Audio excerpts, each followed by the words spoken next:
और ये क्या है, ये है v का साइन 30। आई होप हमें बात समझ आ गई होगी, है ना। बेसिकली ये जो है ना, ये x कंपोनेंट है इसका v का, और ये क्या है, ये इसका y कंपोनेंट है।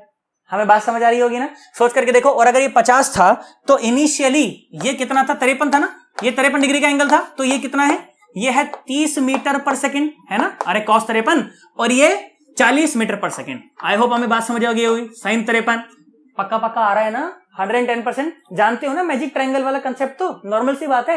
अब मेरी बात सुनना, तो इनिशियली एक्स में रफ्तार क्या थी, इनिशियली एक्स में रफ्तार थी 30 मीटर और पर सेकंड, और फाइनली कितनी हो गई, फाइनली हो गई कितनी, v का cos 30, v का cos 30।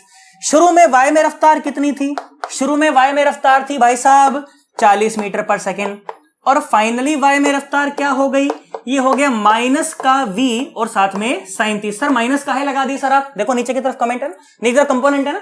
हाँ ये बात समझ आ गई। और अभी थोड़ी देर पहले ही आपको बताया गया था कि एक्स डायरेक्शन में रफ्तारें चेंज नहीं होती, क्योंकि एक्स डायरेक्शन में तो कोनो एक्सेलरेशन ही नहीं होता है ना। बोलो, एक्स डायरेक्शन में कोई एक्सेलरेशन होता नहीं है। मैं लिख देता हूं क्या यहां पर, अच्छा ये क्या लिखा मैंने यहां पर, ये क्या लिखा, अच्छा यू वाई लिख दिया और वी वाई लिख दिया, ठीक है। और एक्स डायरेक्शन में कोई एक्सेलरेशन होता नहीं है, और वाई डायरेक्शन में एक्सेलरेशन कितना होता है, माइनस का 10 होता है मीटर पर सेकंड। सर ये कैसे लिख दिए हो आप, अरे नीचे की तरफ होता है ना जी, तो ये वही है। आई होप बात समझ आ गई होगी, है ना। तो जब हम फर्स्ट इक्वेशन में मोशन लगाते हैं तो vx is equal to ux plus ax into t, तो x तो 0 है, तो vx is equal to ux, vx is equal to ux। I hope हमें बात समझ आ रही होगी यार, है ना। आ जाओ सुनो ध्यान से देखो, तो सर x डायरेक्शन में कोनो एक्सेलरेशन ही नहीं होता है, तो इसका मतलब कि ये जो 30 है ना बेटा, ये कुछ भी नहीं, ये v cos 30 के बराबर है। किसके बराबर है, ये v के और cos 30 के बराबर है। आई होप हमें बात समझ आ रही होगी यार, पक्का पक्का एकदम 110%, है ना। आ जाओ सुनो, तो भाई साहब 30 is equal to v into और cos 30 कितना होता है, √3/2 होता है। बहुत बढ़िया भाई साहब, है ना। तो v आ गया हमारे पास, v कितना आया, ये आया 3 दूनी 6, 60/√3 और मीटर और पर सेकेंड। सोच करके देखो, अगर मुझे v पता चल जाए तो क्या मुझे vy पता चल जाएगा, हाँ बिल्कुल पता चल जाएगा भाई साहब। देखो यहां से vy निकाल लो, vy क्या हो गया, vy हो गया v का साइन 30, v का साइन 30। तो भाई साहब v कितना है, v है 60/√3, है ना, और इसका साइन 30 मतलब कि 1/2, तो ये आ गया कितना 30। तो भाई साहब vy कितना आ गया, vy आ गया 30/√3 मीटर पर सेकेंड। बहुत बढ़िया साहब। सर vy निकाल करके सर क्या हो जाएगा सर vy से, अब ध्यान से देखो, तो आपको uy भी पता है, आपको vy भी पता है। अब फर्स्ट इक्वेशन ऑफ मोशन का आप इस्तेमाल कीजिए किसमें, y डायरेक्शन में। तो y डायरेक्शन में जब फर्स्ट इक्वेशन ऑफ मोशन लगाइएगा तो क्या मिलेगा, vy is equal to uy plus ay into t, यही हो जाएगा ना। आ जाओ चलो सारी चीजें पुट करते हैं, देखो अच्छे से अपने अपने जगह पर पुट करते हैं। vy कितना है, vy माइनस का 30/√3, माइनस का 30/√3, और माइनस क्यों लगा रहे हैं, क्योंकि नीचे की तरफ है भाई साहब। uy वो तो ऊपर की तरफ है और वो तो 40 है। बहुत बढ़िया। प्लस का, और ay कितना है, ay है माइनस का 10, तो यहां आ जाएगा माइनस का 10 और साथ में आएगा t। बोलो बात समझ आ गई, पक्का। देखो जीलो ने जीलो को माल दिया सब तरफ से, तो ये आया माइनस का 3/√3 इज इक्वल टू 4 और माइनस का t। ये कितना हो गया, ये हो गया माइनस का √3, इसको भी इधर ले आइए, माइनस का 4 इज इक्वल टू माइनस का t।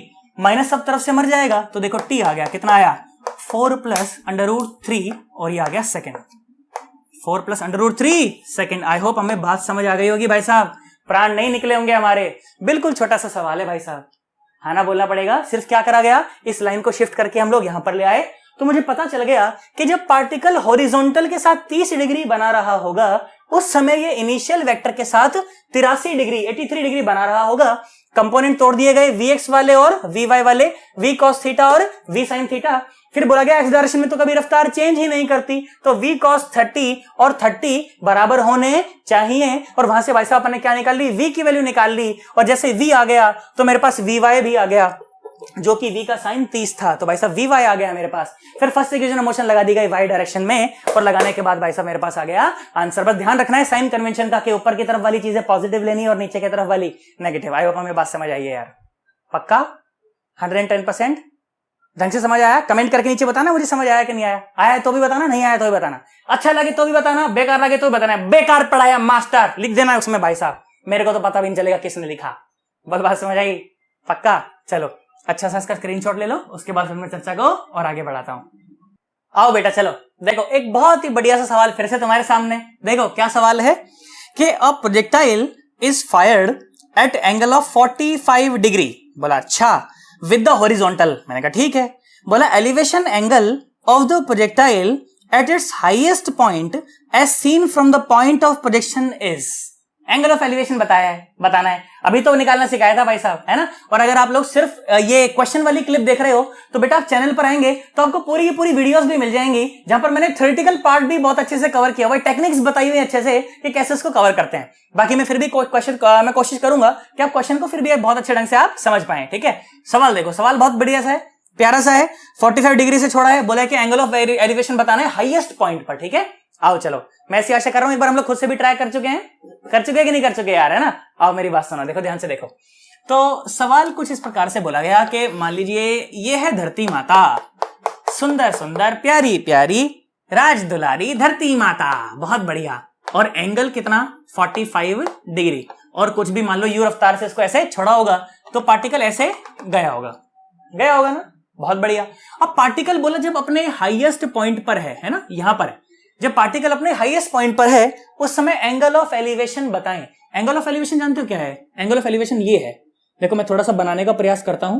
ठीक है, थोड़ा सा लाइन खींचनी है, ये है ना, ये यहां से अपन इसको ऐसे मिलाते हैं। ठीक है, ये मिला दिया मैंने। तो माने जब इस O पॉइंट पर खड़ा होकर के मैं जब P को देखूंगा तो डायरेक्टली एक तो ये लाइन और एक ये लाइन, है ना। मैं P को देख रहा हूं तो एक तो ये लाइन और एक ये लाइन, ये जो एंगल है ना, ये एंगल जो है ना, ये एंगल कहलाता है एंगल ऑफ एलिवेशन।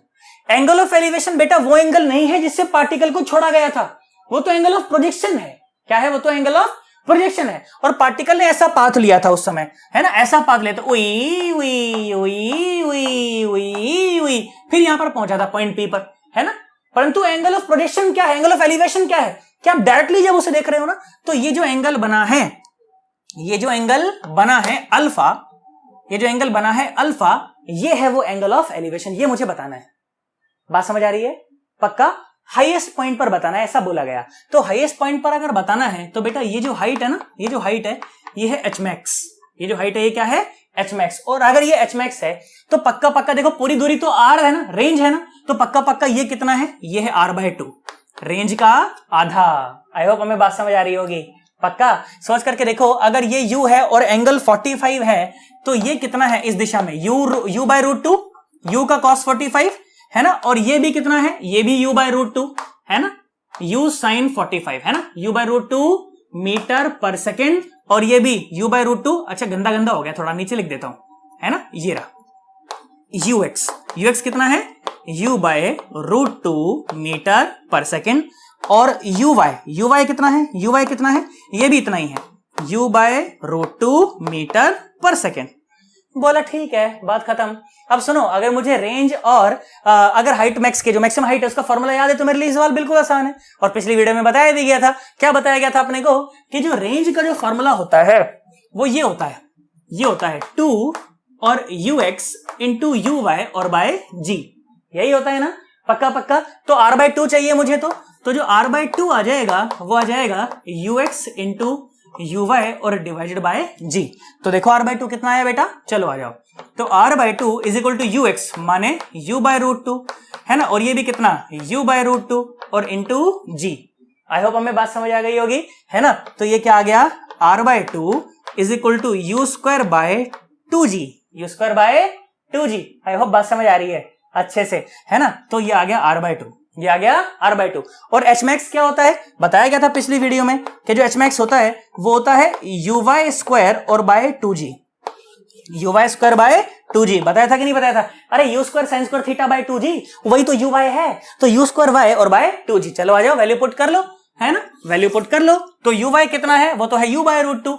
तो h max क्या आ गया? h max आ गया उसका स्क्वायर, मतलब के ये हो गया u² बाय 2 और एक 2 तो पहले से, तो ये हो गया 4g, है ना, ये आ गया एच मैक्स। अब सोच करके देखो, तो ये तुम्हारे पास एक राइट एंगल ट्रायंगल बनी हुई है जिसमें अगर मैं टेन अल्फा लगाना चाहूं तो टेन अल्फा क्या आ जाएगा, टेन अल्फा आ जाएगा एच मैक्स और by r by two, h max by r by two, ये तो यार h max by r by two भाई साहब, बहुत बढ़िया है ना। अगर ये फॉर्मूला में किसी को दिक्कत आ रही हो तो चैनल पर आकर के मेन वीडियो देखना, उसमें यही तो सब बताया है भाई साहब के कैलकुलेशन को कैसे फास्ट करते हैं। अब मैं यहां पर थीटा पीटा लिखने बैठूंगा तो गड़बड़ा जाएगा मामला, हाँ ना बोलो भाई साहब, टाइम बहुत ज्यादा लग जाएगा, इसलिए तो शॉर्ट तरीके से हम लोग सॉल्व कर रहे हैं। और अगर दिक्कत आ रही है इसको सॉल्व करने में, अगर चाहते हो कि तुम भी इतना शॉर्ट तरीके से सॉल्व कर पाओ तो आओ चैनल पर भाई साहब, देखो उसे, है ना। अरे यार हाँ ना बोलो भाई साहब, अगर बच्चे कोई क्वेश्चन की क्लिप देख रहे हैं तो भाई साहब आओ चैनल पर उसे देखो, और जो मेन वीडियो में देख रहे हैं उनकी तो मौज हो रही है भाई साहब, उन्हें तो मजा आ रहा होगा बिल्कुल एकदम, है ना। आओ सुनो ध्यान से देखो, तो टेन अल्फा बहुत बढ़िया, एच मैक्स कितना हो गया, ये हो गया यू स्क्वायर बाय 4g, और देखो ये उल्टा हो जाएगा ना, तो देखो 2g तो चला जाएगा ऊपर और u स्क्वायर चला जाएगा नीचे भाई साहब। देखो ध्यान से देखो, तो ये आया 2 और u स्क्वायर ने u स्क्वायर को मार दिया, तो एंगल ऑफ एलिवेशन क्या आ गया, ये आ गया tan इनवर्स 1/2, tan इनवर्स 1/2। देखो कौन सा ऑप्शन मैच कर रहा है, देखो कौन सा ऑप्शन मैच करा, ये तो भाई साहब डी ऑप्शन मैच कर गया कि angle of alpha is equal to कितना हो गया, angle of elevation tan inverse 1/2। I hope हमें बात समझ आ गई होगी, है ना, पक्का नॉर्मल सवाल था ना, कोई दिक्कत तो नहीं आई, पक्का 100%। चलो इसको नोट कर लो अच्छे से, फिर मैं चर्चा को और आगे बढ़ाता हूं। आओ बेटा चलो देखो, अब तुम्हारे सामने देखो स्क्रीन पर एक और बहुत जानदार सा सवाल है ना, देखो, और सवाल कब पूछा गया, सवाल पूछा गया जेईई मेंस 2019 में, ठीक है। अब मेरी बात सुन, देखो सवाल को तुम लोग यहां पर पढ़ो स्क्रीन पर, मैं फोन में पढ़ता हूं। देखो क्या सवाल है कि the trajectory of a projectile near the surface of the earth is given as y is equal to 2x minus 9x square, ठीक है। If it were launched at an angle theta naught with the speed v naught, ठीक है, then अब नीचे option दिए गए और सवाल में बोल दिया गया कि g को आप 10 ले सकते हैं, तो अपना काम थोड़ा आसान कर दिया गया है, ठीक है। और इन चारों ऑप्शन में से बताना है, तो बेसिकली अपने को थीटा और v बताना है, मतलब एंगल ऑफ प्रोजेक्शन बताना है और इनिशियल वेलोसिटी जिससे उसको फेंका गया था ये बताना है। इक्वेशन ऑफ ट्रेजेक्टरी अपने को दे रखी है, अभी पढ़ा के आया हूं भाई साहब, जो बच्चा ढंग से पढ़ा उसको समझ आया भाई साहब क्या करना है, बोलो कर लोगे पक्का। मैं तो कहता हूं वीडियो को यहीं पर स्टॉप कर और जो अभी पढ़ा है भाई साहब उसी का इस्तेमाल करो और करके देखो एक बार इसको, करो मम्मी का समय तुम्हारे पर करना जरूर है भाई साहब, करोगे ना, प्यारे बच्चे हो ना यार तुम, करो। मैं तेरा धड़कन तेरी ये दिन तेरे रातें तेरी, अब बचा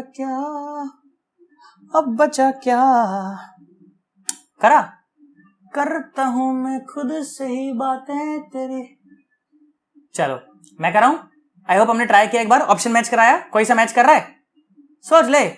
चलो आ जाओ देखो मिलके करते हैं। देखो क्या सवाल बोला गया है, सवाल बोला गया है कि इक्वेशन ऑफ ट्रेजेक्टरी है ना, देखो equation of trajectory y is equal to 2x और माइनस का 9x स्क्वायर, बस ये रहा। अब तो थीटा और v बताना है, ठीक है, क्या बताना है, थीटा और v बताना है, और थीटा साइन के टर्म में बताना है, ऐसा बोला गया है, ठीक है। अब मेरी बात सुने बेटा, जो स्टैंडर्ड इक्वेशन ऑफ ट्रेजेक्टरी होती है वो क्या होती है, बोलो, वो ये होती है y is equal to x tan theta और minus g x square by 2u square और कॉस स्क्वायर थीटा, यही होती है ना। अब आप सोच करके देखें तो इस स्टैंडर्ड इक्वेशन ऑफ ट्रेजेक्टरी से अगर आप इस ऊपर वाली इक्वेशन को कंपेयर करेंगे ना, तो देखो y की जगह y है, x की जगह पे x है, पर tan थीटा की जगह पे 2 है ना। तो इसका मतलब कि on comparing with the standard equation, okay, on comparing with the standard equation we get tan theta is equal to 2।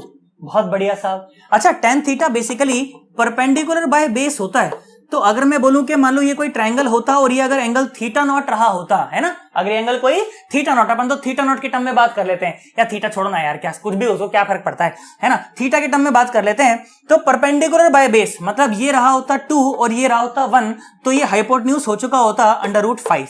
कितना हो चुका, √5। अब मुझे एक बात बताओ, इस ट्रायंगल के अंदर साइन थीटा की वैल्यू कितनी है, बोलो, साइन थीटा क्या होता है, बोलो, परपेंडिकुलर बाय हाइपोटेन्यूज कितना हो जाएगा, 2/√5। और लगे हाथ मुझे कॉस थीटा की भी वैल्यू बता दो, cos थीटा की वैल्यू क्या हो जाएगी, ये हो जाएगा 1/√5। अच्छा सोच करके देखो, आंसर तो अभी आ चुका। देखो आगे सॉल्व भी नहीं करो ना तो भी आंसर आ चुका।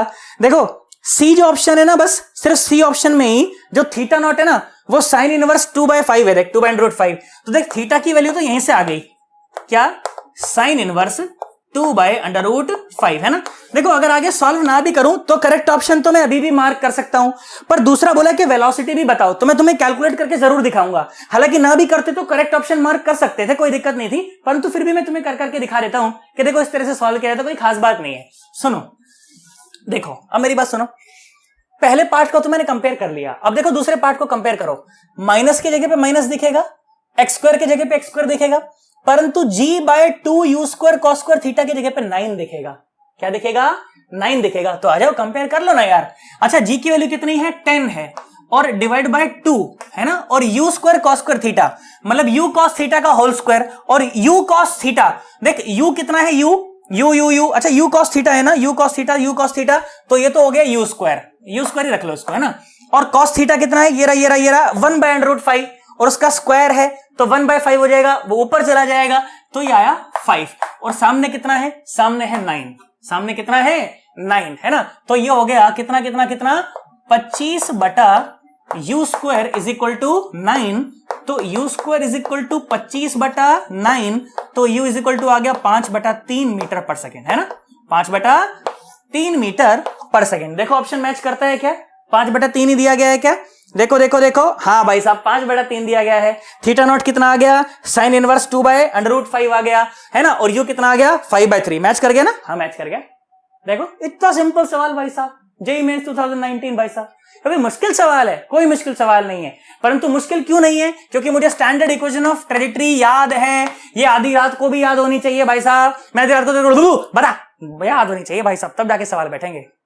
बात समझ आई, पक्का आगे बढ़ जाऊं, चलो इसको अच्छे से नोट करेंगे कॉपी के अंदर और फिर मैं आगे बढ़ता हूं। आओ बेटा चलो देखो, अब एक और बहुत बढ़िया सा सवाल तुम्हारे सामने, देखो मिल करके पढ़ते हैं। तुम लोग स्क्रीन पर पढ़ोगे, मैं फोन में पढ़ूंगा। देखो क्या सवाल है, सवाल क्या है के a ball is thrown from ground level so as to just clear a wall 4 metre high at a distance of 4 metre, okay मैंने कहा ठीक है, and falls a distance of 14 metre from the wall. अच्छा, find the magnitude of the initial velocity of the ball. बहुत जबरदस्त सवाल भाई साहब, बहुत गजब सवाल है, बहुत गजब सवाल है, एक नंबर का सवाल बिल्कुल, है ना। चलो एक बार इसको पढ़ो, एक बार जरा खुद से करने का ट्राई करो और फिर मैं तुम्हें सवाल कराता हूं। करो इक्वेशन ऑफ ट्रेजेक्टरी पढ़ाई है ना अभी थोड़ी देर पहले। इक्वेशन ऑफ ट्रेजेक्टरी के 2 फॉर्म लगेंगे इसके अंदर, पहला नहीं लगेगा, दूसरा भी लगेगा, तीसरा भी लगेगा, फिर जाकर के सवाल बैठेगा। इतना गजब सवाल है भाई साहब ये, पढ़ो है ना। अगर मेन लेक्चर में ये देख रहे हो तब तो तुम्हें पता ही है कि क्या कराया मैंने अभी थोड़ी देर पहले, और अगर सिर्फ क्वेश्चन की क्लिप देख रहे हो बेटा तो एक बार चैनल पर आओ, और चैनल पर आने के बाद तुमको काइनेमेटिक्स की प्लेलिस्ट मिलेगी। उस प्लेलिस्ट में तुमको पार्ट नंबर 2 प्रोजेक्टाइल का मिल जाएगा, उसमें तुम्हें प्रॉपर ढंग से समझ आएगा कि मैं क्या बात करने वाला हूं, ठीक है। चलो मैं करा दूं, पक्का, चलो आ जाओ, देखो मैं कराता हूं, सुनो क्या सवाल बोला गया। सवाल इस तरह से बोला गया, सुने, आ जाओ, बहुत बढ़िया। जैसे कोई सजा कोई बद्दुआ होगी, हाय। देखो भाई पार्टिकल को फेंका, यू रफ्तार से फेंका, एंगल थीटा बना करके फेंका, तो पार्टिकल ने ऐसा जाना है और यहां पर कहीं जाकर के हिट कर जाना है ना, पक्का एकदम। पर पता है क्या बोला गया, बोला गया कि पार्टिकल के रास्ते में ना भाई साहब यहां 4 मीटर दूर, मान लो 4 मीटर की ही वॉल आ गई, ठीक है, ये एक वॉल आ गई पार्टिकल के सामने, यहां से 4 मीटर दूर, और ये 4 मीटर की वॉल, और पार्टिकल बस जस्ट इसको एस्केप करके गया यहां से, जस्ट, नहीं तो टच कर जाता भाई साहब, जस्ट बस निकला यहां पर, ठीक है। और वॉल पर कितनी दूर जाकर के गिरा, पीछे कितनी दूर पर गिरा, 14 मीटर पर जाकर के गिरा। मुझे एक बात बताओ, पार्टिकल की रेंज तो पता चल गई ना, क्या रेंज है पार्टिकल की, पार्टिकल की रेंज है 18 मीटर। मैंने कहा बहुत बढ़िया, बात समझ आ गई, इतनी तो आई, है ना। अब सुनो, देखो बेटा अगर तुम ये क्वेश्चन सिर्फ क्वेश्चन की क्लिप में देख रहे हो तो अब जो यहां पर मैं फॉर्मूला लिखने वाला हूं तुम्हें लगेगा पता नहीं ऊट पटांग सा फॉर्मूला सर कहां से ले आया यार, परंतु अगर मेन वीडियो में देख रहे हो तो तुम्हें पता है कि कैसे देखना है। और अगर क्वेश्चन की क्लिप में देख रहे हो और फॉर्मूला को लेकर हल्का सा भी डाउट लगे तो बेटा मेन चैनल पर आ जाना, वहां पर काइनेमेटिक्स की जो प्लेलिस्ट पड़ी होगी उसको खोलना और उसमें देखना, तुम प्रोजेक्टाइल मोशन का पार्ट 2 देखना, तुम्हें सब समझ आ रहा होगा अच्छे से, पक्का पक्का? अब मेरी बात सुनिए, देखो बेटा, तो इक्वेशन ऑफ ट्रेजेक्टरी की जो थर्ड फॉर्म तुम्हें बताई गई थी, थर्ड फॉर्म कौन सी थी? थर्ड फॉर्म ये थी भाई साहब, y is equal to x tan theta और 1 माइनस एक्स बाय आर। बोल, बताया था कि नहीं बताया था? पक्का पक्का? अब सोच करके देखो, तुम्हें यार r भी पता है, तुम्हें x भी पता है और तुम्हें y भी पता है, तुम्हें थीटा बताना है तो बहुत सिंपल हो गया यार। अपने को पूछा क्या है? अपने को u पूछा है सवाल में, और मैं तो u भी बताऊंगा और थीटा भी बताऊंगा। देख, दोनों बताता हूं, देख तेरे को बात समझ आई? पक्का पक्का? अब सुनो, देखो, जब x की वैल्यू 4 है ना, तो उस समय y की वैल्यू भी 4 है। देखो, है ना, यही तो पोजीशन है पार्टिकल की, x और y, है ना। तो जब x की वैल्यू 4 है तो y की वैल्यू भी 4 है। हाँ, 4 है भाई साहब। और उस समय रेंज कितनी है? 18 है। रखो, पुट करो, तो 4 इज इक्वल टू 4 और tan थीटा और 1 माइनस एक्स कितना है? 4, और रेंज कितनी है? 18 भाई साहब। ये बात, आई होप हमें बात समझ आ गई होगी। 4 ने 4 को मार दिया। सुने मेरी बात, तो 1 इज इक्वल टू क्या आया? ये आया 10 इंटू, अब ध्यान से देखो, tan थीटा इंटू कितना आया? बोलो बोलो बोलो बोलो बोलो बोलो। 18 माइनस 4, ये आया 14, 14 बाय 18। तो भाई साहब tan थीटा कितना आ गया? tan थीटा आ गया 18 बाय 14। इसमें कोई परेशानी वाली बात नहीं है भाई साहब, नॉर्मल सी बात है ना। इसको सॉल्व कर लेंगे, कितना आ जाएगा? 9 बाय 7 आ जाएगा। कितना आ जाएगा? 9 बाय 7। आई होप हमें बात समझ आ गई होगी ना? पक्का पक्का? तो देख, मैंने तुझे वो थीटा तो बता ही दिया कि कितना थीटा से पार्टिकल को छोड़ा गया था। हालांकि सवाल में पूछा नहीं था, पर फिर भी हमने बता दिया, क्योंकि एक इंटरमीडिएटरी स्टेप भी है। यहां से मैं आगे आने वाला हूं, ठीक है। अब बेटा याद कर, वो जो सेकंड फॉर्म बताई गई थी इक्वेशन ऑफ ट्रेजेक्टरी की, ये थर्ड फॉर्म थी ना। फर्स्ट फॉर्म कौन सी थी? y इज इक्वल टू, बोलो बोलो, x tan theta minus g x square by 2u square cos square theta. ये फर्स्ट फॉर्म थी। इसको मैनिपुलेट करके सेकंड फॉर्म आई थी। कॉस स्क्वायर थीटा को ऊपर ले गए थे तो सीकेंट स्क्वायर थीटा आ गया था। उस सीकेंट स्क्वायर थीटा को क्या लिख दिया था? 1 प्लस टेन स्क्वायर थीटा। देखो, आ जाओ, लिख दो। तो y is equal to x tan theta और minus g x square by 2u square, और कॉस स्क्वायर थीटा था, ऊपर ले गए थे तो सीकेंट स्क्वायर थीटा हो गया था। इसको लिख दिया था 1 plus ten square theta. 1 plus ten square theta.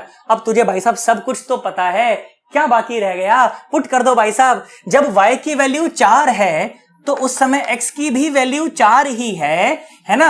और tan थीटा की वैल्यू कितनी है? वो तो 9 बाय 7 है। तो ये आ गया 4 नेम 36, है ना, 36 बाय 7 माइनस, देखो ये आया 10, ये आया 10 और नीचे है 2, तो ऊपर हो गया 5, ऊपर हो गया 5, और साथ में है एक्स स्क्वायर, साथ में है एक्स स्क्वायर, मतलब कि 4 का स्क्वायर। तो 4 चौके 16 और 16 पंजे 80, 80 भाई साहब। और ये आ गया 1 प्लस, और नीचे यू स्क्वायर भी तो है ना, यही तो निकालना है। और 1 प्लस टेन स्क्वायर थीटा कितना आ गया? 981 बाय 49। बोलो, बात समझ आई कि नहीं आई? पक्का पक्का? अब इसको सॉल्व करके भाई साहब जो भी यू स्क्वायर आ रहा हो मेरी भला से, वो तुम्हारा आंसर हो जाएगा, है ना। कितना जाएगा बोल? देख, 7 चौक 28, है ना। अब देख, इसको उधर लेकर के आ जाओ, तो आ गया 4 minus 36 by 7 is equal to minus 80 by u square, और ये कितना आ जाएगा? 49 प्लस 81, है ना। एक काम करो, 80 में 50 जोड़ दो, 80 में क्या जोड़ दो? 50 जोड़ दो। तो 80 में 50 जोड़ेंगे तो 130 आ जाएगा, 130 बटा 49, है ना। ये आ गया। मैंने कहा बात समझ आती है भाई साहब। अब यहां से जो भी यू स्क्वायर की वैल्यू आ जाएगी वो तुम्हारा आंसर आ जाएगा। देखना एक बार जरा आंसर, देखना एक बार जरा क्या आंसर है। देखो, तुम्हें सही में बताऊं, जो सी ऑप्शन है ना, √82, वो इसका सही ऑप्शन है। परंतु जब तुम इसको सॉल्व करोगे ना, तो सॉल्व करने पर जानते हो आंसर क्या आएगा? आंसर आएगा √186 मीटर पर सेकेंड। सर, इसका मतलब आपने गलत पढ़ाया? सर बिल्कुल एकदम, है ना। अरे मैंने गलत नहीं पढ़ाया, मैंने जी की वैल्यू को 10 ले रखा है ना, मैंने जी की वैल्यू को क्या ले रखा है? 10 ले रखा है। और सवाल में ऐसा कहीं पर भी बोला नहीं है भाई साहब कि जी की वैल्यू को 10 लेना है तो 9.8 लेना है। तो कैलकुलेशन है भाई साहब, कैलकुलेशन कौन करेगा? तुम करोगे, मास्टर नहीं करेगा। मास्टर का काम था सवाल बताने का, कंसेप्ट समझाने का। मास्टर ने कर दिया भाई साहब, कैलकुलेशन करना तुम्हारी जिम्मेदारी है। बात समझ आ गई ना? आंसर क्या आएगा इसको सॉल्व करने पर? √186 भाई साहब। तो भी इसको क्लोजली मार्क करा जा सकता था, क्योंकि √182 के आसपास की कोई और वैल्यू यहां पर मौजूद नहीं है, और वही सही आंसर है। और वो कैसे आएगा? जब जी की वैल्यू को क्या रख लेंगे? 9.8 रख लेंगे। देखो, मैं तो साफ बताने में विश्वास रखता हूं भाई साहब। अब मैं इसको यहीं पर छोड़ देता, मैं तेरे को बोल देता कि हाँ ले आंसर आ गया, नहीं आएगा भाई साहब। मुझे पता है 1√86 आने वाला है। क्यों? क्योंकि मैंने जी की वैल्यू क्या लिया है? 10 ले रखा है। पक्का? बात समझ आई? 110%। सोच ले अच्छे से। चलो, इसको नोट कर लो अच्छे से, बड़े ढंग से, है ना। अच्छा से इसका स्क्रीनशॉट ले लो, उसके बाद फिर मैं चर्चा को और आगे बढ़ाता हूं। आओ बेटा, चलो देखो, अब एक और सवाल हम लोग करते हैं। और सवाल भाई साहब बहुत ही जानदार, बहुत ही प्यारा सा सवाल। देखो, सवाल पूछा गया था 1997 जेई एडवांस में, ठीक है। उस टाइम पे वो जेई होता था, आईआईटी जेई। 1997 भाई साहब, पैदा भी ना हुएंगे तुम तो तब तक, है ना। सुनो देखो, तो सवाल बोला गया, क्या सवाल बोला गया? सवाल बोला गया कि the trajectory of a projectile in a vertical plane is y is equal to ax minus bx square, ठीक है, where a and b are constant and x and y are respectively the horizontal and the vertical distance of the projectile from the point of projection। मैंने कहा ठीक है, okay. बोला गया कि what is the maximum height, वो com वहां पर ब्लैंक छोड़ रखा है कि the maximum height attained is blank and the angle of the projectile from the horizontal is blank। तो बेसिकली क्या निकालना है अपने को? एक तो मैक्सिमम हाइट निकालनी है इस ट्रेजेक्ट्री को देख करके, और क्या निकालना है कि एंगल ऑफ प्रोजेक्शन कितना होगा। बेटा जानते हो ये सवाल वाकई में यार बहुत खास सवाल है, बहुत प्यारा सा सवाल है। इस सवाल के मैं आपको एक नहीं, मैं आपको दो मेथड बताऊंगा, ठीक है। उसमें से एक मेथड तो होगा दिमाग वाले बच्चे के लिए कि भाई साहब जिसका दिमाग काम करता है, जिसकी मैथमेटिक्स पर पकड़, और पकड़ से मेरा मतलब क्या है कि समझ अच्छी है मैथमेटिक्स की, गणित की समझ रखता है ना जो बच्चा, उसके लिए कराऊंगा एक मेथड तो उसके लिए। और दूसरा मेथड उस बच्चे के लिए कि सर देखो मुझे ना फॉर्मूला याद है सर, बस फॉर्मूले याद होते हैं सर मुझे, बाकी ज्यादा पकड़ नहीं होती। तो एक मेथड उस बच्चे के लिए, ठीक है, जिसको सिर्फ फॉर्मूले याद होते हैं। एक मेथड उस बच्चे के लिए जो वाकई में दिमाग वाला बच्चा है भाई साहब, जिसकी समझ है भाई साहब गणित की, एक उसके लिए। बात समझ आ गई? एक बार पढ़ो जरा इसको, देखो खुद से ट्राई करके देखो तुमसे होता है, कैसे क्लिक करता है तुमको। करो करो करो, शाबाश शाबाश। मैं तो दो बताऊंगा, एक भी नहीं दो बताऊंगा, तुम एक करके देखो भाई साहब। हमें तुमसे प्यार कितना, चलो करा, ट्राई करा एक बार तुमने, पक्का? देखो सुनो, आ जाओ। पहले करते हैं अपन नॉर्मल बच्चे वाला मेथड। देखो कि क्या करता अगर एक बच्चा जिसकी गणित पर पकड़ तो उतनी अच्छी नहीं है ना, जिसकी समझ तो उतनी अच्छी नहीं, पर फॉर्मूले अच्छे याद हो जाते हैं उसको। उसके लिए पहला मेथड देखो, y क्या दिया हुआ है? y दिया हुआ है ax और माइनस bx स्क्वायर, ठीक है। सुनो ये दिया गया, और अब बोला गया कि थीटा बताओ, और क्या बताओ? थीटा पूछा था, और क्या पूछा था? थीटा, हाँ मैक्सिमम हाइट पूछी थी। ठीक, आ जाओ। देखो बेटा जो स्टैंडर्ड इक्वेशन ऑफ ट्रेजेक्ट्री होती है, स्टैंडर्ड क्या होती है? वो होती है y is equal to x tan theta minus g x square by 2 और u square cos square theta. यही होता है, पक्का? कुछ और तो नहीं होता ना? अब मेरी बात सुनो ध्यान से, देखो तो आप इसको कंपेयर करो उसके साथ, स्टैंडर्ड के साथ कंपेयर करो। तो जब कंपेयर करेंगे ना तो अपने को क्या मिल जाएगा? x की जगह पर तो x है, पर टेन थीटा की जगह पर क्या है? टेन थीटा की जगह पर है a। तो देख थीटा तो यहीं से पता चल गया, कितना? टेन इनवर्स a, है ना। उसमें जो एंगल ऑफ प्रोजेक्शन पूछा गया है वो तो मुझे अभी के अभी पता चल गया। मैंने कहा हाँ बिल्कुल, कोई दिक्कत वाली बात नहीं है। अच्छा सुन, इसी इंफॉर्मेशन से मैं कई इंफॉर्मेशन और निकाल सकता हूं। टेन थीटा बेसिकली क्या होता है? ये होता है परपेंडिकुलर बाय बेस, माने a बाय 1 है ये। सुनो तो ये इस प्रकार का जुगाड़ है कि ये तो है a और ये है 1 और ये है थीटा। तो सोच करके देखो तो हाइपोटेन्यूज कितना हो जाएगा? हाइपोटेन्यूज हो जाएगा 1 plus a square under the root. अच्छा यहां से cos थीटा की वैल्यू निकालना चाहूं तो क्या मिल जाएगी? cos थीटा की वैल्यू मिलेगी 1 by under root 1 plus a square. अच्छा sin थीटा की वैल्यू निकालना चाहूं तो sin थीटा की वैल्यू मिलेगी a by under root 1 plus a square. क्यों निकाला तुम्हें समझ आ जाएगा, अभी थोड़ी देर में बता दूंगा, ठीक है। अब मेरी बात सुन, देख ध्यान से देख बेटा। अब देख फर्स्ट पार्ट तो हमने कंपेयर कर लिया, ठीक है। अब सेकंड पार्ट कंपेयर करो तो देखो एक्स स्क्वायर की जगह पे तो तुम्हें एक्स स्क्वायर दिख रहा है, कोई दिक्कत नहीं है। माइनस की जगह पे माइनस दिख रहा है, पर b की जगह पे देखो इतना बड़ा सारा factor g by 2 u square और cos square theta. I hope हमें बात समझ आ रही होगी। b की जगह पे g बाय 2 और u square cos square theta. g को अगर 10 मान लिया जाए तो ये हो जाएगा g बाय 2 कितना? 5, है ना। तो क्या हो जाएगा? b इज इक्वल टू 5 और divided by u square cos square theta, you square cos square theta. I hope हमें बात समझ आ रही होगी यार, पक्का आ रही है ना। सोच करके देखो तो बेटा यहां से अगर मैं यू स्क्वायर निकालना चाहूं तो ये हो जाएगा 5 बाय बी और cos square theta. Cos theta की वैल्यू तेरे पास पहले से मौजूद है, इसीलिए कैलकुलेट कराई थी, क्योंकि मुझे पता था बाद में वो चाहिए ही, है ना। और 1 बाय कॉस थीटा की वैल्यू ऊपर चला जाएगा, स्क्वायर है ना, तो क्या बनेगा? 1 प्लस a स्क्वायर बन जाएगा, है ना। और नीचे का जो अंडर रूट है वो ऊपर का वो खत्म हो जाएगा। तो यहां से u भी आ गया मेरे पास, है ना। u कितना आ गया? Under the root 5 by b और 1 plus a square, 1 plus a square. देखो ये भी सवाल में पूछा नहीं था, परंतु मैंने फिर भी बता दिया। अब सुनो ध्यान से देखो तो मैक्सिमम हाइट का फॉर्मूला क्या होता है? मैक्सिमम हाइट क्या होती है? ये होती है यू स्क्वायर और साइन स्क्वायर थीटा और divided bye 2g, divided by 2g, यही होता है ना। आ जाओ यहां से h max निकाल लेते हैं। अब तो मेरा काम हो चुका है ना, सारे वेरिएबल मेरे पास हैं। सुनो यू स्क्वायर की जगह पे क्या पुट करूं? ये पुट कर देता हूं, क्या? 5 बाय b और 1 प्लस a स्क्वायर, ये हो गया यू स्क्वायर। साइन थीटा की वैल्यू देखो ये रही, अब इसका स्क्वायर करना है तो ये हो जाएगा ए स्क्वायर और डिवाइडेड बाय ये अंडर रूट हट जाएगा तो 1 प्लस ए स्क्वायर है ना, और 2g माने 20, जी तो 10 होता है ना, तो ये आ गया 20 है ना। ध्यान से देखो तो 1 प्लस ए स्क्वायर ने बेटा 1 प्लस ए स्क्वायर को मार दिया, 5 ने भी इसको हल्का सा मार दिया, तो बेटा एच मैक्स आ गया मेरे पास, ये रहा एच मैक्स। क्या आ गया? एच मैक्स आ गया क्या? ये ऊपर बचा सिर्फ ए स्क्वायर और नीचे बचा एक तो 4 और एक b, तो भाई साहब ए स्क्वायर और बाय 4b, ये बात। जेई एडवांस का सवाल है ये, देख लो, हालांकि एक नंबर का ही सवाल था है ना। तो जेई सही मायने में तुमसे ये मेथड चाहती ही नहीं थी।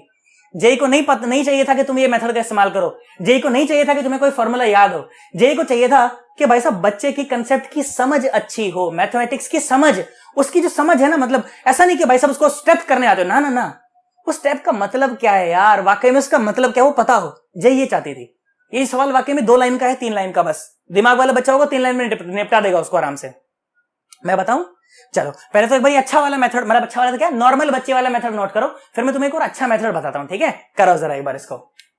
आओ बेटा सुनो, अब इसी सवाल का देखो दूसरा मेथड मैं तुम्हें बताता हूं जो जेई वाकई में चाहती थी कि हम लोग अप्लाई करें, ठीक है? सुनो, देखो इक्वेशन ऑफ कर्व क्या दी गई है, इक्वेशन ऑफ कर्व ये दी गई है y is equal to ax और माइनस का bx स्क्वायर, ठीक है? और मुझे पता है कि नॉर्मल स्टैंडर्ड पैराबोला है, तो पैराबोला बना लो ये लो y और x, ठीक है? अच्छा बच्चा थोड़ी ये सब बनाएगा, उसको तो दिमाग में चल रहा होगा ये सब के क्या करना है, वो तो मैं तुम्हें समझाने के लिए बता रहा हूं है ना, कि मान लो ऐसे आपने पार्टिकल को फेंका होगा यू रफ्तार से और थीटा एंगल बना करके, और ऐसे वो ऐसे चल पड़ा होगा और यहां पर जाकर के ऐसे हिट कर गया होगा। बात समझ आ रही है ना? पक्का 100%। सुनो, और ये है वो एच मैक्स जो कि मुझे पता लगानी है, जो कि मुझे क्या लगानी है, पता लगानी है। अच्छा एच मैक्स से क्या मतलब है?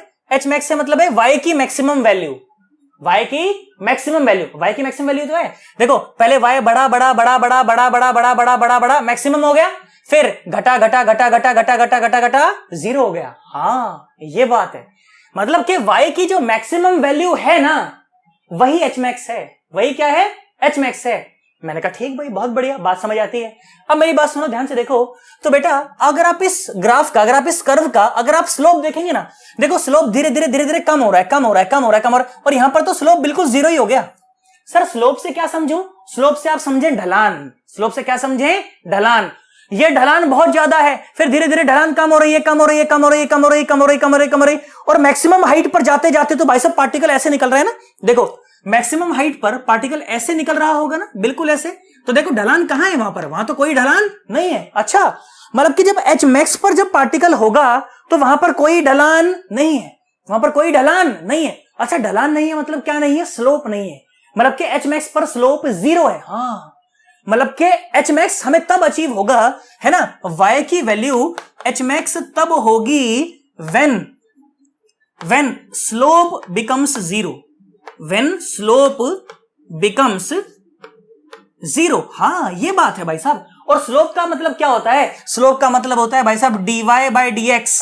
स्लोप का क्या मतलब होता है, dy बाय dx, मतलब अगर इस कर्व को अगर एक बार x के रिस्पेक्ट में डिफरेंशिएट कर दूं तो उसके बाद जो वेरिएबल मिलेगा उसे बैक सब्स्टिट्यूट करूंगा तो मतलब कि y कैसा होगा, मैक्सिमम होगा उस वैल्यू के ऊपर है ना। चलो आ जाओ कैलकुलेट करो, तो dy बाय dx क्या आया, ये आया a और माइनस का 2bx, और इसको कर दो 0, इसको कर दो 0। यहां से देखो x की वैल्यू क्या मिली, यहां से x की वैल्यू मिली a बाय 2b, x की वैल्यू क्या मिली, a बाय 2b, मतलब इस x की वैल्यू के लिए भाई साहब h कैसा होने वाला है, y मैक्सिमम होने वाला है। आओ सुनो सन्नाटो, देखो तो y is equal to a और x की वैल्यू कितनी है, a by 2b, a by 2b minus b into x का स्क्वायर, मतलब कि a square by 4b square है ना, एक b को मार देगा तो y कितना आ जाएगा, a square by 2b minus a square by 4b माने a square by 4b। Answer भाई साहब, आंसर एच मैक्स आ गया। बोल बात समझ आई? अच्छा तुमसे इसकी रेंज पूछ लेता तो देखो एच मैक्स कहां पर आया है, जब x की वैल्यू a बाय 2b, मतलब कि यहां से यहां तक की जो वैल्यू है ना वो है a बाय 2b, तो रेंज कितनी आ जाएगी, हालांकि सवाल में पूछा नहीं परंतु फिर भी अगर रेंज पूछ लेगा तो रेंज क्या हो जाएगा, इसका दुगना ही हो जाएगा, तो कितना हो जाएगा, a बाय b हो जाएगा। आई होप हमें बात समझ आ गई होगी यार, 110%। सोच लो, मन में कोई दिक्कत तो नहीं है, कोई परेशानी तो नहीं है। अब मेरी बात सुनो, सर थीटा कैसे बताऊं सर, थीटा कैसे बताऊं सर, थीटा तो बताओ। अब मेरी बात सुनो, ध्यान से देखो, मजा आएगा तुम्हें। सुनो, थीटा बेसिकली क्या, देखो इस जगह पर मतलब जब x इज इक्वल टू, जब 0 डाल दें, अगर x इज इक्वल टू 0 पर ये जो स्लोप है, ये जो स्लोप है यही है ना स्लोप, तो अरे x इज इक्वल टू 0 पर स्लोप देखो। अच्छा, और स्लोप किसके बराबर होता है, स्लोप dy बाई dx के तो बराबर होता ही है, साथ साथ tan थीटा के भी बराबर होता है। हाँ, मतलब कि अगर स्लोप की वैल्यू कैलकुलेट कर दी जाए x इज इक्वल टू 0 पर, x इज इक्वल टू 0 पर, तो अपना काम हो जाएगा।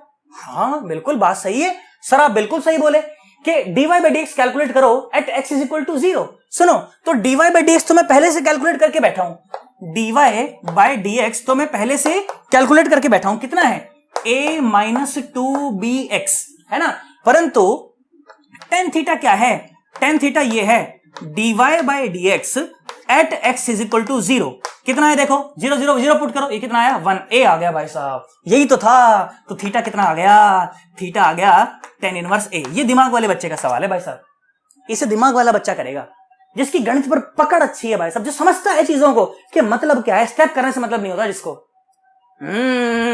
बोल, बात समझ आई कि नहीं आई?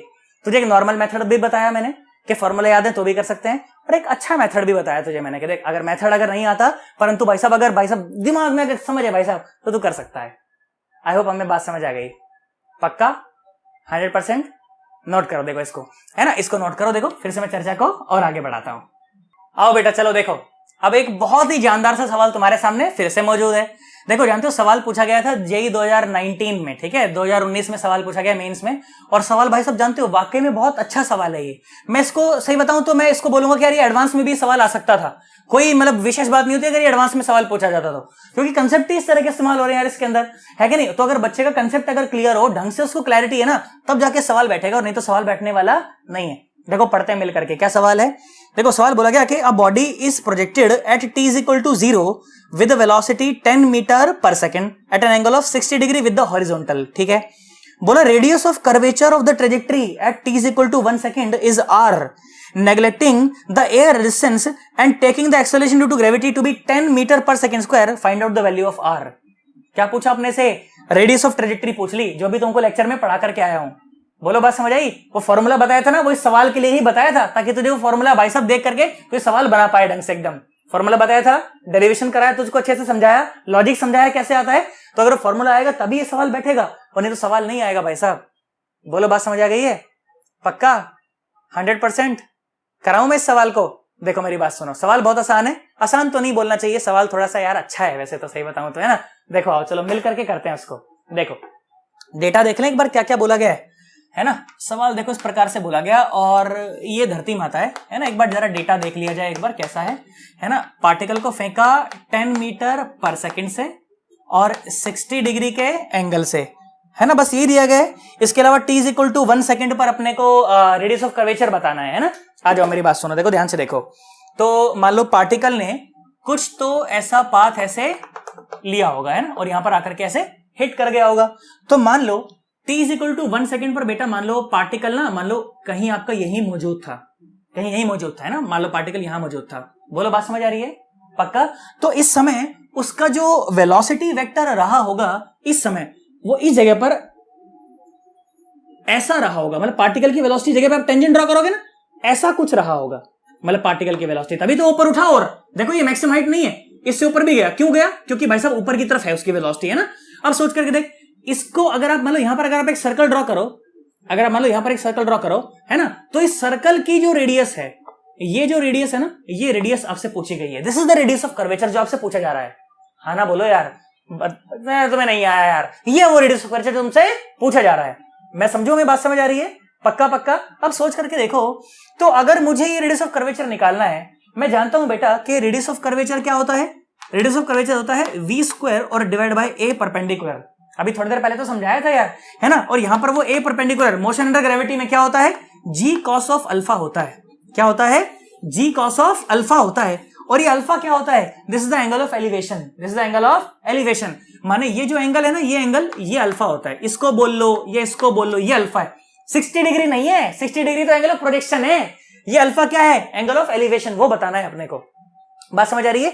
तो इस जगह पर मुझे v की वैल्यू पता होनी चाहिए और मुझे इस अल्फा की वैल्यू पता होना चाहिए, तब जाकर के मुझसे r आएगा, और नहीं तो r आने वाला नहीं है। करवाऊं मैं?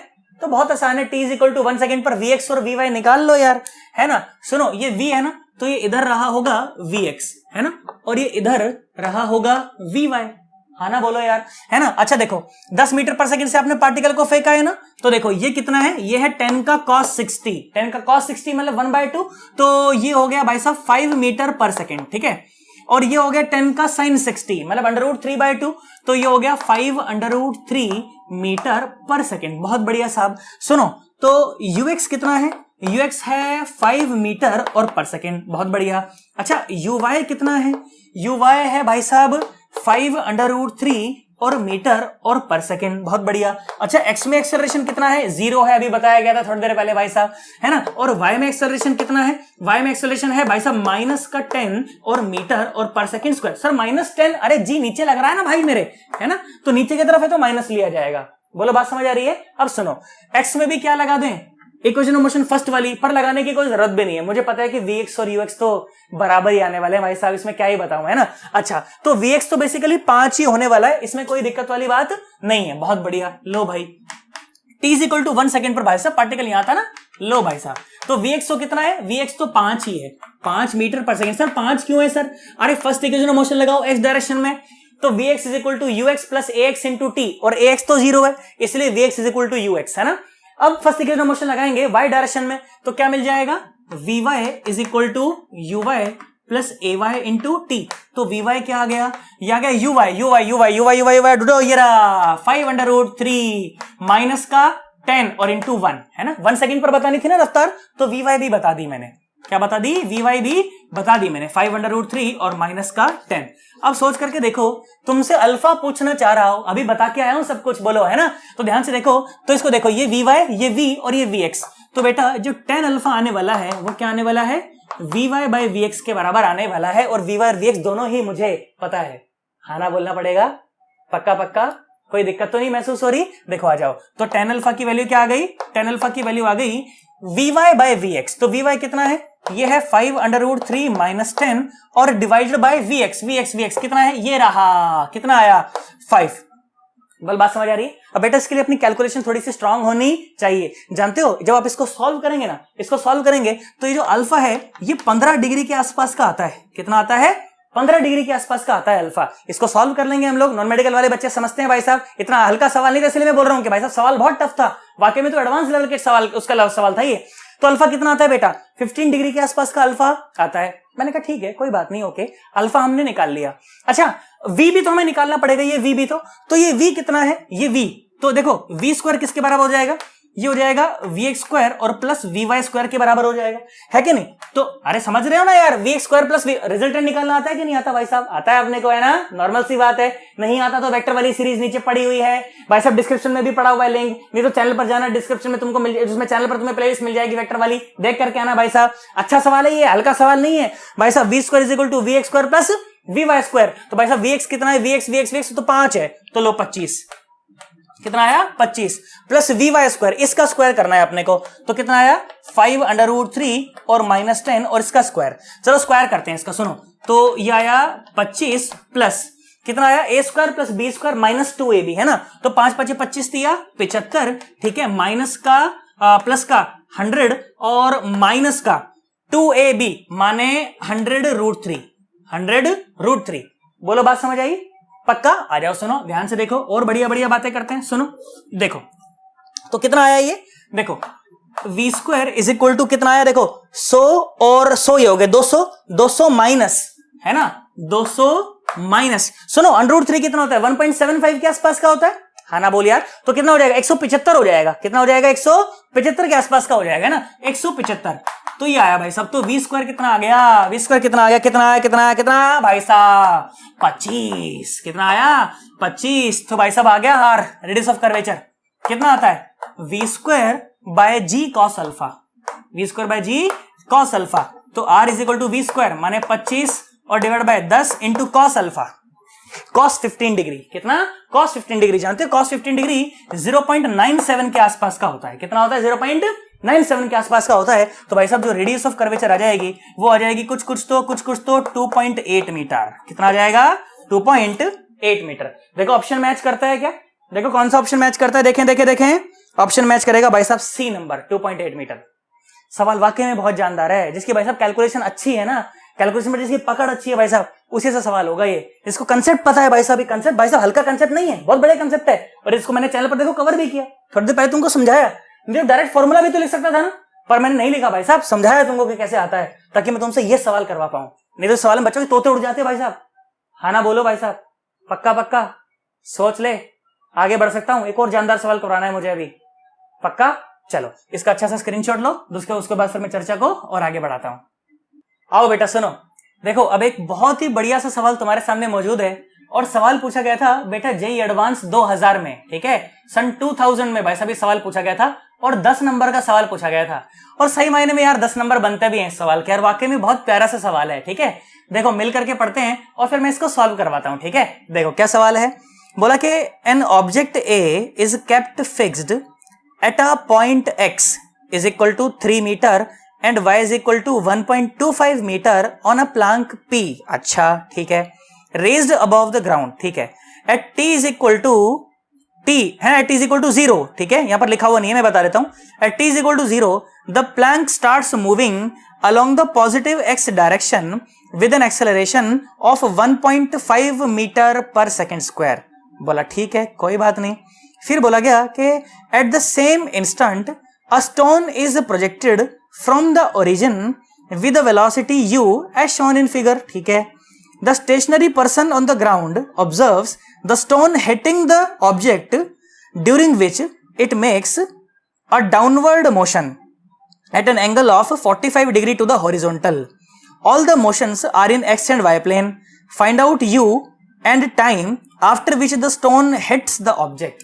भाई सब सवाल ही इतना बड़ा है, आंसर कहां से आएगा सर? हम तो आउट ऑफ कोर्स समझ के ही छोड़ दिया करते हैं सर ऐसे सवाल।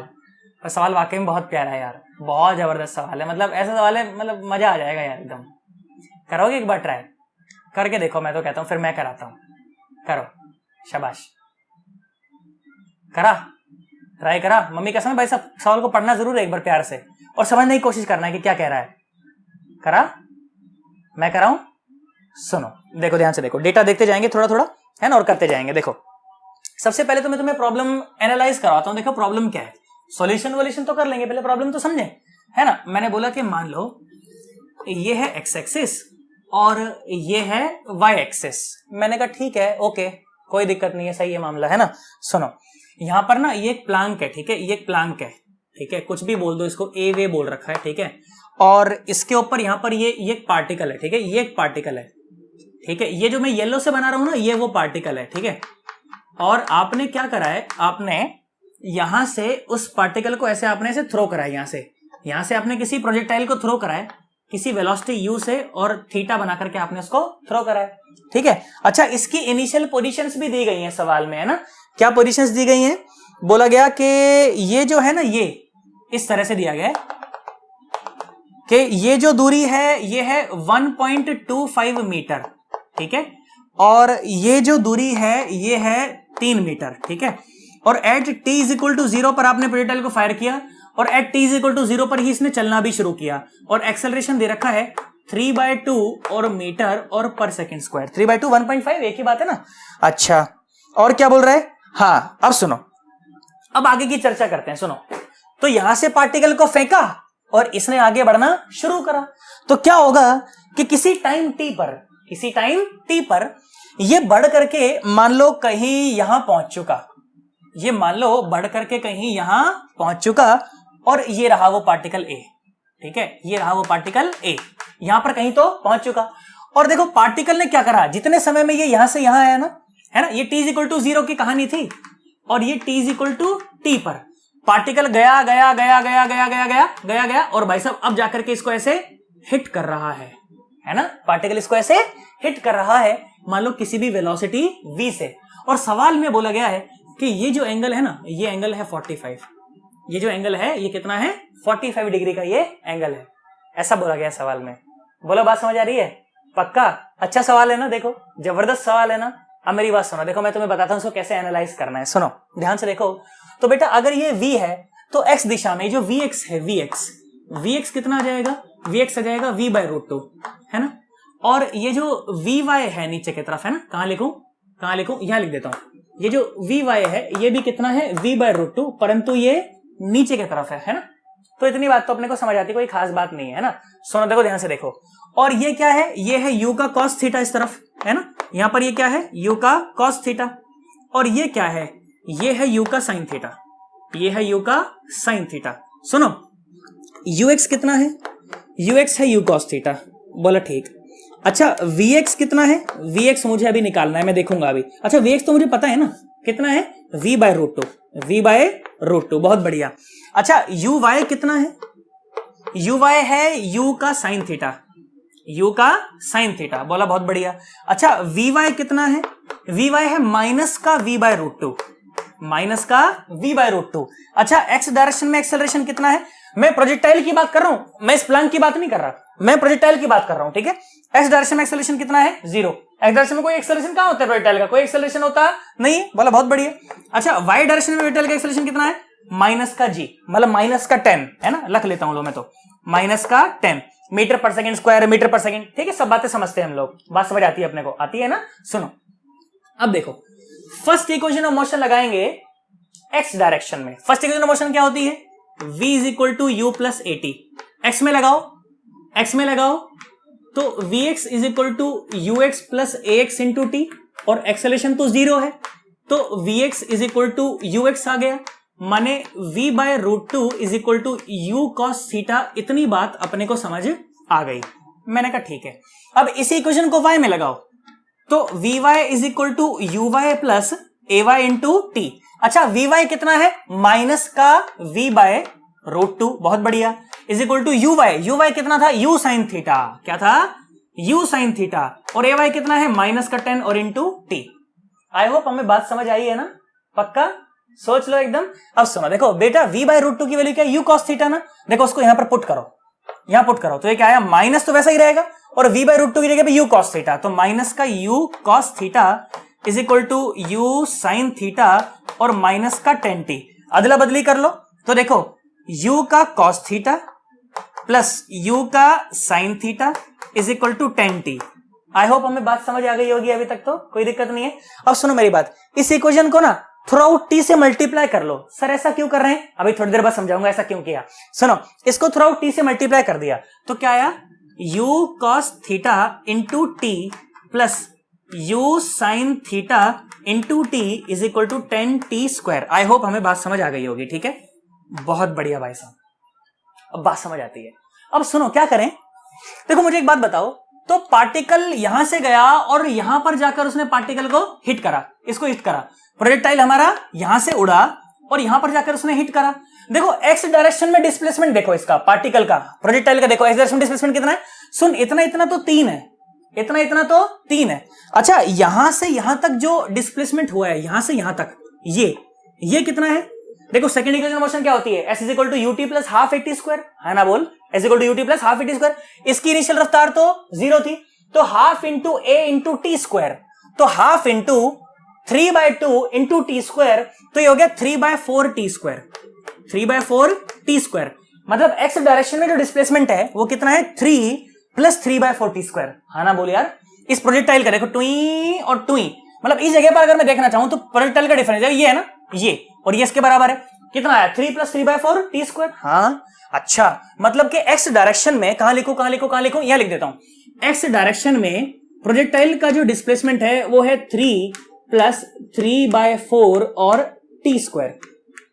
अच्छा मैंने कहा ठीक है, शुरू में पार्टिकल यहां था, फाइनली पार्टिकल यहां है, तो एक्स डायरेक्शन में डिस्प्लेसमेंट ये हुआ कितना, 3 प्लस 3/4 टी स्क्वायर। सुन, शुरू में पार्टिकल यहां था, फाइनली पार्टिकल यहां है, तो वाई डायरेक्शन में डिस्प्लेसमेंट कितना हुआ, वो है 1.25, 1 यार, हाँ ना बोलो यार, 1.25। तो वाई डायरेक्शन में अगर पार्टिकल का डिस्प्लेसमेंट लिखना पड़े, कहां लिखूं, यहां लिख दूं, देखो वाई डायरेक्शन में अगर पार्टिकल का डिस्प्लेसमेंट लिखना पड़े 1.25, मतलब कि 125/100, 25 पंजे 125, 25 चौके 100, तो 5/4 और मीटर, ठीक है। ये आ गया पार्टिकल का वाई डायरेक्शन में डिस्प्लेसमेंट। मैंने कहा हाँ बिल्कुल बात समझ आती है। एक्स में कितना है, 3+3/4 टी स्क्वायर, और y में कितना है 5/4 मीटर। हाँ इतना है, बहुत बढ़िया। अब क्या करें बेटा, अब सेकंड इक्वेशन मोशन का इस्तेमाल करें, एक बार x में और एक बार y में। मेरी बात सुनना ध्यान से। सेकंड इक्वेशन मोशन क्या कहती है? सेकंड इक्वेशन मोशन कहती है s = ut + ½ at स्क्वायर। अब सुनो, x में लगाते हैं इसको, देखो x में लगाते हैं इसको, तो कितना आया sx = uxt + ½ ax t square. Projectile के लिए लगा रहा हूं, याद करना, प्रोजेक्टाइल के लिए लगा रहा हूं। सुनो मेरी बात, तो प्रोजेक्टाइल का x डायरेक्शन में डिस्प्लेसमेंट कितना है? ये रहा, कितना 3 + 3/4 टी स्क्वायर, ठीक है, = uxt। ux कितना है? ढूंढो ढूंढो ढूंढो, u cos थीटा, और इंटू t। अच्छा ax कितना है? वो तो 0 है ना, तो ये आ गया हमारे पास u cos theta into t की वैल्यू। तो ये समझ आ रहा होगा ना मैंने t से क्यों मल्टीप्लाई किया है। अब u sin theta into t की वैल्यू निकालने वाला हूं। उसके लिए क्या करेंगे, सेम इक्वेशन को y में लगाएंगे, है ना। तो क्या आएगा, देखो देखो देखो, y में लगाओ इसको, तो ये आ जाएगा sy कितना है? sy कितना है वो तो हमें पता है, कितना है 5/4, है ना। तो 5/4 = uy कितना है? uy ये रहा u sin थीटा, और इंटू t, और प्लस का ½ ay t स्क्वायर। ay तो -g है ना, तो ये कितना हो जाएगा? -5t स्क्वायर, है ना। आई होप हमें बात समझ आ रही होगी यार। इक्वेशन ऑफ मोशन लगा रहा हूं, कुछ भी नहीं कर रहा और, है ना। सुनो अब देखो ध्यान से देखो, तो यहां से u sin theta into t की वैल्यू आ गई, u sin theta into t की वैल्यू क्या आ गई? ये आ गई 5/4 + 5t स्क्वायर। हाँ ना बोलना पड़ेगा।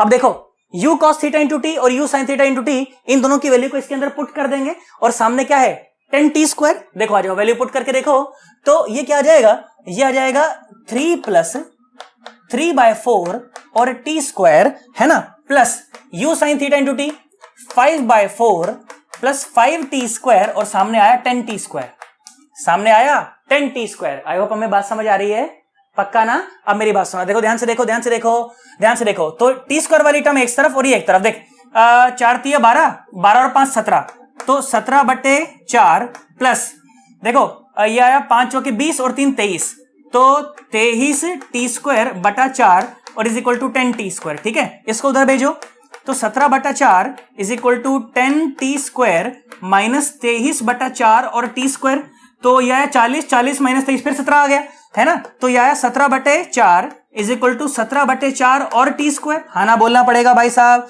17/4 ने 17/4 को मार दिया, t स्क्वायर = 1, तो t = 1 second, t = 1 second. 1 second पर जाकर के इसको हिट करेगा ये। अरे हाँ ना बोल, बात समझ आई कि नहीं आई? पक्का पक्का।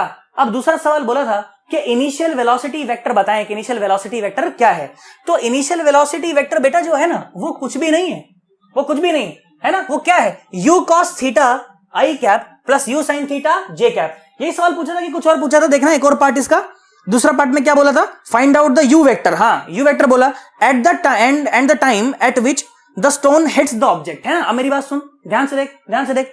तो जो u वेक्टर है वो क्या है? u cos theta into i cap plus u sin theta into j cap. I hope हमें बात समझ आ रही है यार, पक्का पक्का।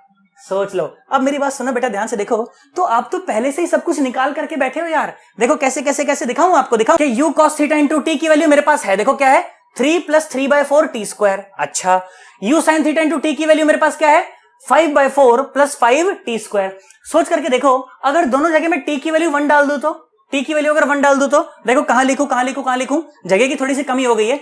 सुनो यही लिखता हूं, देखो u cos थीटा, देखो t की वैल्यू 1 डाल दो, तो ये 1 हो गया, ये भी 1 हो गया। तो देखो u cos थीटा कितना आया 4 × 12, 4 × 12, 12, 13 14 15, 15/4। u cos थीटा कितना आया?